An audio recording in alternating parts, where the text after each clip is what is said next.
এখনো আমি বলছি, কিন্তু পরিস্থিতি খুব একটা ভালো নয়, পরিস্থিতি কঠিন।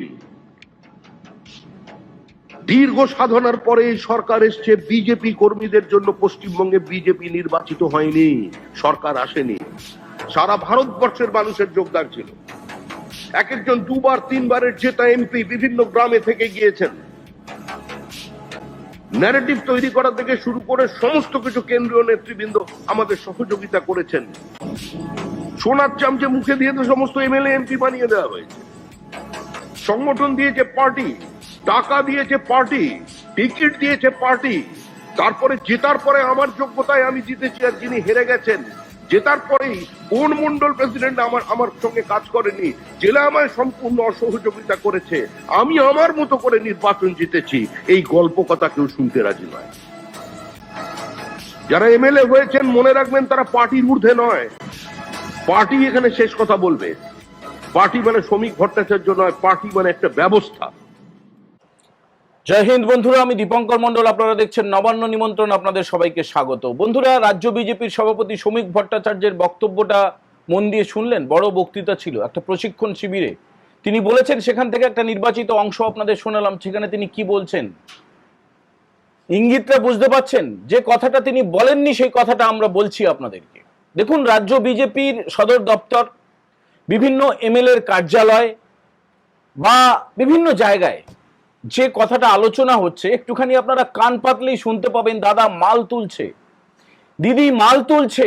সোশ্যাল মিডিয়াতেও কিন্তু একটু ভালো করে নিখুঁতভাবে চোখ রাখলে আপনারা দেখবেন যে কোনো বিজেপির প্রার্থী যারা জিতেছেন বা যারা হেরে গিয়েছেন, কোনো ফারাক নেই, তারা সব মাল তোলা শুরু করে দিয়েছে। তাদের অনুগত লোকজন মাল তোলা শুরু করে দিয়েছে। শুনতে খারাপ লাগছে শব্দটা, মাল তোলা। টাকা তুলছে, টাকা। তৃণমূল আমলে যেভাবে টাকা তোলা হতো, কোনো জায়গায় তার থেকেও বেশি টাকা তোলা হচ্ছে। বেশি অনেকগুলো কারণ, অনেকগুলো সেক্টর রয়েছে টাকা তোলার। মূল যেটা জায়গা, 4 তারিখে 4 মে যখন ফল প্রকাশিত হলো, তারপরে সেই সন্ধেবেলা থেকে তৃণমূলের যে যারা দুষ্কৃতী, যারা চোর, যারা তোলাবাজ, তারা বিজেপির মধ্যে আসার চেষ্টা করলো এবং তারা যাতে নিষ্কৃতি পায় সেই কারণে ওই এলাকায় যিনি জিতেছেন তার লোকজন বা বিজেপির যারা নেতা তাদের সঙ্গে যোগাযোগ করতে শুরু করলেন একদম টাকার বস্তা নিয়ে। এবারে কাঁচা টাকা, লোভ সামলাতে পারলো না, টাকাটা নিয়ে নিল। এরকম উদাহরণ রয়েছে।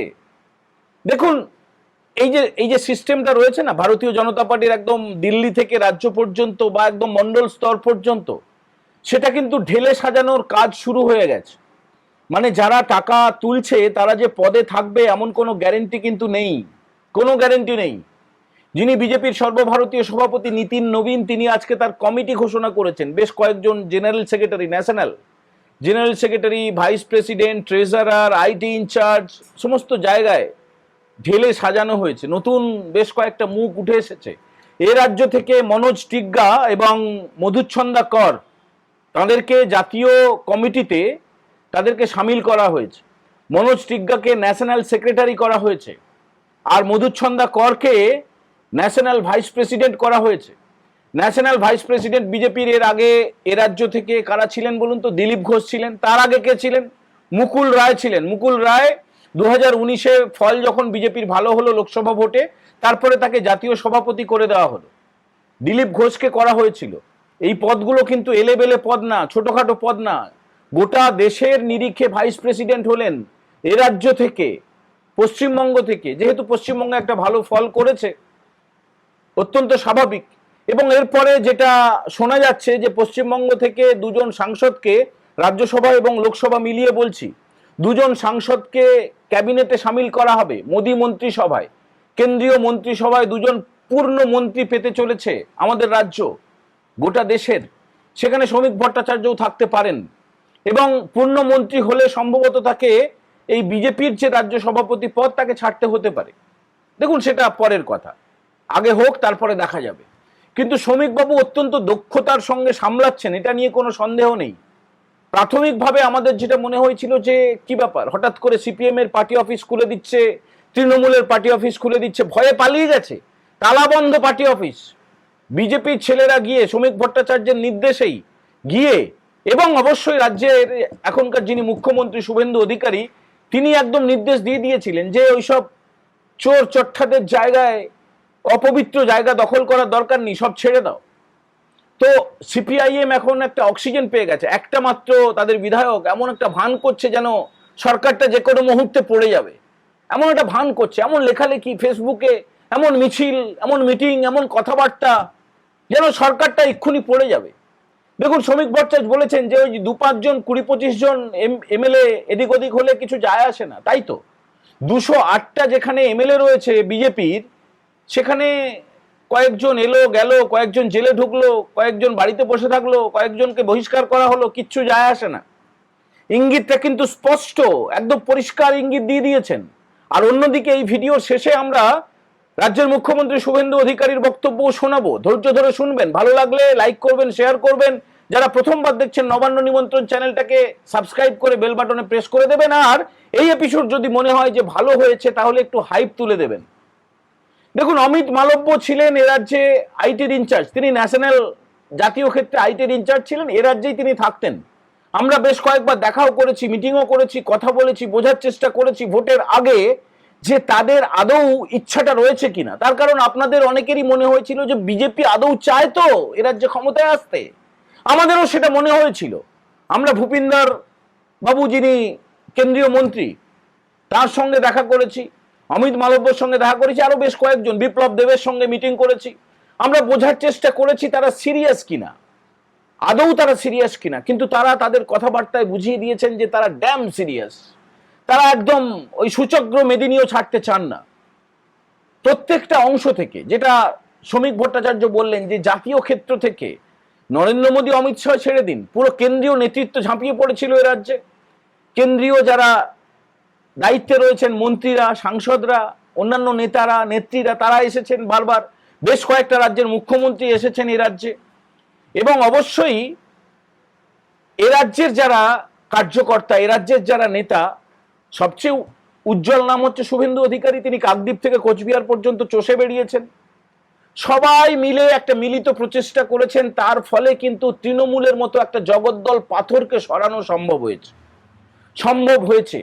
সরকারের আজকে 100 দিন পূর্ণ হলো। আজকে পুরুলিয়ায় গিয়েছিলেন, বাঁকুড়ায় গিয়েছিলেন মুখ্যমন্ত্রী। তিনি কি বলেছেন সেটা একদম শেষে শোনাবো খুব ছোট করে। কিন্তু যেটা আশঙ্কা ছিল সেটাই সত্যি হলো। অনেকে এটা আশঙ্কা করেছিলেন যদি বিজেপি ক্ষমতায় এসে একই রকমের আচরণ করতে শুরু করে। আমি গোটা বিজেপিকে বলছি না, বিজেপির একটা অংশ, কিছু মন্ডল সভাপতি, কিছু জেলা সভাপতি, কিছু বিধায়ক, কিছু এমপি, তারা কিন্তু তোলাবাজি শুরু করে দিয়েছেন। শুনতে খারাপ লাগছে, আমার বলতেও খুব খারাপ লাগছে। তারা করছেন, একদম প্রমাণ হাতে নিয়ে বলছি, তারা করছেন। তারা দুষ্কৃতীদের মদত দেওয়ার জন্য টাকা তুলতে শুরু করেছেন, প্রচুর টাকা তুলেছেন, কোটি কোটি টাকা তুলেছেন। এবং সেই অভিযোগটা কিন্তু জমা পড়ছে, রাজ্য সভাপতির কাছে জমা পড়ছে, বিজেপির সদর দপ্তরে জমা পড়ছে, বিভিন্ন পার্টি অফিসে জমা পড়ছে। কেউ কেউ সোশ্যাল মিডিয়ায় লিখছেন, কেউ কেউ ছবি পোস্ট করছেন, ভিডিও পোস্ট করছেন। এবং ওই যে জনতার দরবার হয় না মুখ্যমন্ত্রীর, সেখানেও কিন্তু অভিযোগ যাচ্ছে, বিধায়কদের কার্যালয়ে অভিযোগ যাচ্ছে।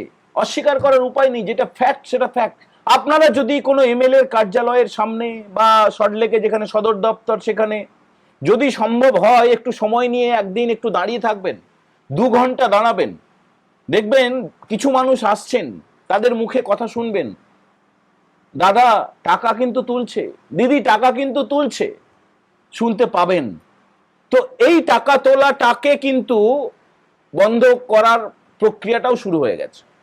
কিছু কিছু মন্ডল সভাপতি, কিছু কিছু নেতা নেত্রী, তাদেরকে সাসপেন্ড করা হচ্ছে, তাদেরকে বহিষ্কার করা হচ্ছে, থেমে নেই। অস্বীকার করার উপায় নেই। দুটো খবরই তো বলতে হবে। একদিকে যেমন টাকা তুলছে, আবার ভারতীয় জনতা পার্টি কিন্তু থেমে নেই, তাদের চোখটা কিন্তু চলছে, তাদের নজর রয়েছে, চিহ্নিত করার কাজ চলছে, বহিষ্কার করা চলছে। এবং অন্যদিকে রাজ্যের মুখ্যমন্ত্রী শুভেন্দু অধিকারীও পরিষ্কার নির্দেশ দিয়ে দিয়েছেন যে 0 টলারেন্স। কে কোন দলের কিচ্ছু জানার দরকার নেই, কমপ্লেন পেলে তাকে যেন অ্যারেস্ট করা হয়। অ্যারেস্ট কিন্তু হয়েছে ইতিমধ্যে। খবর খুব বেশি বড় করে আমরাও হয়তো করিনি, টেলিভিশন চ্যানেল করেনি, কাগজ করেনি, কিন্তু অ্যারেস্ট হচ্ছে। এখনো পর্যন্ত সময় রয়েছে শুধরে যাওয়ার। যারা বিজেপির কর্মী সমর্থক নেতা নেত্রী তারা যদি ভাবেন যে দল ক্ষমতায় চলে এসছে বলে যা খুশি করব, যত খুশি টাকা তুলবো, ব্যান হয়ে যাবে, বন্ধ হয়ে যাবে। আরে অভিষেক ব্যানার্জির মতো অত বড় মস্তান, সে বিরাট প্রভাব তো আছে, এটা তো অস্বীকার করার উপায় নেই। বিরাট প্রভাব রয়েছে, অর্থ রয়েছে, সুপ্রিম কোর্টের নির্দেশ পেয়ে গেছে বিদেশে যাওয়ার, তার পর্যন্ত ব্যাংক অ্যাকাউন্ট সিজ হয়ে গেছে, হাইকোর্টে দৌড়তে হচ্ছে যে ব্যাংক অ্যাকাউন্টটা খুলে দাও। যদিও সেটা দেখানোর, কারণ তার এত টাকা, দেশে বিদেশের বিভিন্ন ব্যাংকে এত টাকা রয়েছে যে ওই কোন অ্যাকাউন্ট কে সিজ করলো তার কিছু যায় আসে না। আমাদের আজকে আলোচনার মুখ্য বিষয়বস্তু ভারতীয় জনতা পার্টির যারা তোলাবাজ তাদেরকে সতর্ক করা, সাবধান করা। দেখুন, এই যে ঘটনাটা যেটা ঘটতে চলেছে, বলছি যে রাজ্য সভাপতি যদি চেঞ্জ করা হয়, অথবা নাও হতে পারে, কিন্তু হওয়ার সম্ভাবনা প্রবল, অন্তত 12 থেকে 14টা জেলার যারা সভাপতি, বিজেপির যারা সভাপতি, তাদেরকে কিন্তু ছেঁটে ফেলা হবে। নাম চিহ্নিত হয়ে গেছে, ছেঁটে ফেলা হবে। বেশ কয়েকজন বিধায়ককে ডেকে সতর্ক করা হয়ে গেছে, বেশ কয়েকজন বিধায়ক ডেকে সতর্ক করা হয়ে গেছে। তাদেরকে বলা হয়েছে না শুধরালে কিন্তু শ্রীঘরে ঠাঁই হবে, হাতে হাত করা পড়ে যাবে, গোটা দুনিয়া জানতে পারবে। তার আগে সামলে নাও, তার আগে সমঝে নাও, সতর্ক হয়ে যাও, শুধরে নাও, বলে দেওয়া হয়ে গেছে, করকে দেওয়া হয়ে গেছে। আর মন্ডল সভাপতি যারা বেশ লম্ফঝম্প করছিল এই যে পরিবর্তনের পরে, মানে চৌঠামের পর থেকে, তাদেরকেও কিন্তু বার্তা দেওয়া হয়েছে যে রাখা হবে না, রাখা হবে না, পরিষ্কার ছাঁটাই করে দেওয়া হবে। আর কোনো রকমের দল টল দেখা হবে না, পুলিশকে স্ট্রিক্ট নির্দেশ দেওয়া হয়েছে যে পুলিশ যেন তাদেরকে অ্যারেস্ট করে। আজ রাজ্যের মুখ্যমন্ত্রী শুভেন্দু অধিকারী খুব সুন্দর একটা বক্তৃতা দিয়েছেন, আপনারা শুনুন, খুব ছোট করে শুনুন। 2027 9 মে আমার মুখ্যমন্ত্রিত্বের 1 বছর পূরণ হবে। সেদিন আমি আপনাদের সঙ্গে পরীক্ষায় বসবো, পরীক্ষায় আপনারা নাম্বার দেবেন আমাকে। আমি যদি 10-এর মধ্যে না পাই, তাহলে আপনাদের কাছে আমি ক্ষমা স্বীকার করে নেব যে না, আমি পারলাম না। আপনারাই বলবেন যে না, ভুল লোককে ঠিক করিনি, সঠিক লোককে সঠিক দলকে দিয়েছি। বিশ্বাস ভরসা রাখুন, সময় দিন, কেন্দ্র রাজ্য একসঙ্গে মিলে আপনাদের কল্যাণের কাজ করব। দেখুন, এটা ঠিক, সময় তো দিতেই হবে। মাত্র 1 বছর সময় চেয়েছেন। আগামী 2027-এর 9 মেতে 1 বছর পূর্ণ হবে মুখ্যমন্ত্রী পদে থাকা শুভেন্দু অধিকারীর। তিনি পরিষ্কার বলে দিয়েছেন যে তখন আপনারা 10-এর মধ্যে 9 দিতে বাধ্য হবেন। ইতিমধ্যে কিন্তু বহু কাজ করে ফেলেছেন, সত্যিই বহু কাজ করে ফেলেছেন, আর নতুন করে তার ফিরিস্তি নাই বা দিলাম। অন্নপূর্ণা ভান্ডারের যা যা কিছু খামতি এখনো পর্যন্ত রয়েছে, খামতি তো রয়েছেই। বাড়ির পরিচারিকা পাচ্ছেন না, আর সেই মহিলা যে যার বাড়িতে কাজ করেন তার মালকিন টাকা পেয়ে যাচ্ছেন, এমন রয়েছে। কারণ সিস্টেমটা তো রয়ে গেছে। কিছু তৃণমূলের চটি চাটা লোকজন তো আছে প্রশাসনের মধ্যে, তারা বেছে বেছে এমন কিছু সাবোতাজ করার চেষ্টা করছে যে এই ধরনের কাণ্ডগুলো হয়েছে। অন্নপূর্ণার ভান্ডার নিয়ে একটা অসঙ্গতি ছিল, অনেকটা কভার হয়ে গেছে, আর বাকি যেটুকু রয়েছে সেটা কভার হয়ে যাবে, চিন্তা করবেন না।